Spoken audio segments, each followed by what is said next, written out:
Look, if you didn't have a father and you feel like it sucks and you wish you did and you missed out and you're kind of jealous, or you're jealous and envious of people that have loving fathers, and they get that self-confidence, that self-worth, that self-assuredness built and ingrained in their system from a very young age, and you feel like, I didn't have that, so I'm missing out on opportunities in life. I don't have the same capacities or abilities that these children who are now adults, who are now my friends, have, and that's why they're ahead of me in life or in business, using it as an excuse. You don't have to do that.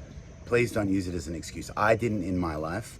I created the life of my dreams. I live on an island in Thailand, which is phenomenal and beautiful, and it's taken me time. It's taken me 15 years with this vision to be doing this, and many challenges and obstacles and fun experiences and all kinds of things along the way. But I used not having a father, and a father that wasn't there for me from the age of 2, who was only living an hour away in a city in Australia.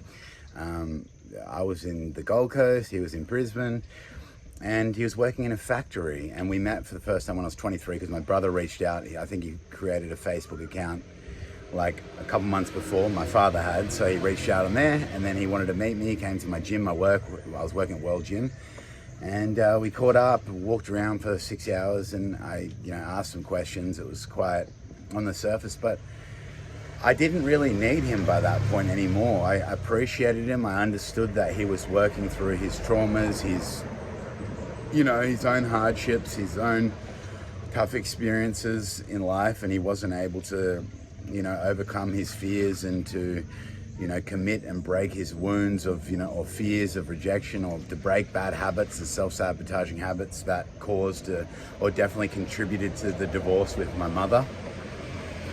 And she wasn't perfect either, but so that was the life he lived. So I kind of wanted to connect, not because I needed to, but just because I wanted to see I wanted to study his personality, to study his positive qualities, to study his negative qualities, to see what I had taken on from generations from his side of the family that were not good for me or not beneficial to my relationships, to my way of thinking, to my way of living. So it was good to be able to do that.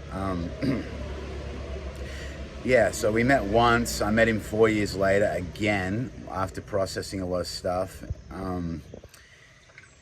Sorry, I didn't meet him, I called him. I moved cities. I moved from Gold Coast to Melbourne in Australia. I was living there for 6 months and doing a whole lot of healing within myself, and just had the urge to call. So I called 3 or 4 times again to just really see where I was at, how I felt about hearing from him. He said he had a blood clot, and he possibly could die. So I wanted to make sure that if he did die, that I had fully forgiven him. I gave him an opportunity to forgive himself, to love himself, accept everything that he created in his life, and sort of to mirror, his behavior and his actions, and just to give him that opportunity to talk to his son, because to him it meant a lot, or to him it means a lot. So I wanted to be able to do that. And somewhere deep inside me, I still, even though it happened like that, I have nothing but love for him. And because I have that attitude of compassion and understanding, it hasn't become a hindrance in my life. It's not something that weighs down on me emotionally like it does with most men, because they're not able to work through those emotions, and they hang on to like hatred or anger, or they blame for their whole life that their father for not being there and when they needed them or whatever, right? And then that affects the individual's life. So it's not something or a path you want to go down. Try and turn it into a strength, or not try, make the effort to turn your situation into a positive thing, because you don't have anybody trying to tell you how to live your life. People with loving parents, a lot of the time the love is conditional. So if you do things the way that they want you to do them, then they will love you. For example, if your father has a business and he wants you to take over the business in the small town which you grew up in, with 1,000 people in Germany somewhere, right? and you don't want to do that business. Let's say it's a food trucking business. He's got 10 food trucks and you go to different festivals and you do that there. You know, you might want to live in Bali and become a fitness coach or a yoga instructor, and he doesn't want you to. And because you do that, he no longer gives you his love. He then gives you his anger, his negative emotions, his judgments, his fears, his worries, his concerns. But if you don't have a father, or if you've never had someone that was there that had that sort of power over you, you decide. It's up to you to take responsibility. Life is in your hands. If you want to have a good life, you can have a good life. If you're willing to put in the effort and the work that it takes to achieve it and accomplish it, and you get to pick the direction in its most precise way, how you want to do things, how you want to live your life. You can become a very successful person, and a lot of successful people, they had a lot of hardship, and they didn't have sometimes, you know, a mother or a father due to death or due to divorce or due to whatever, the same situation I'm in, just someone that couldn't get their stuff together and couldn't break their patterns and sabotaged, you know, their relationship and their marriage. And so what do?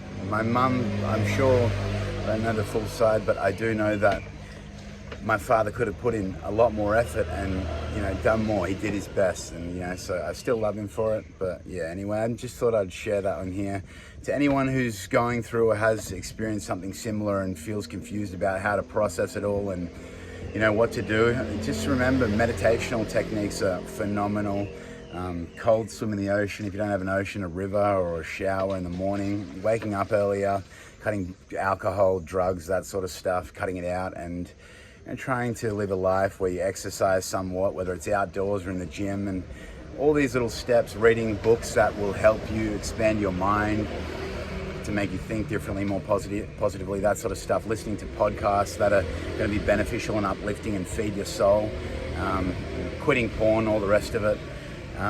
So yeah, start with those good habits every day, and you can really turn your life around and make something of yourself. Lots of love.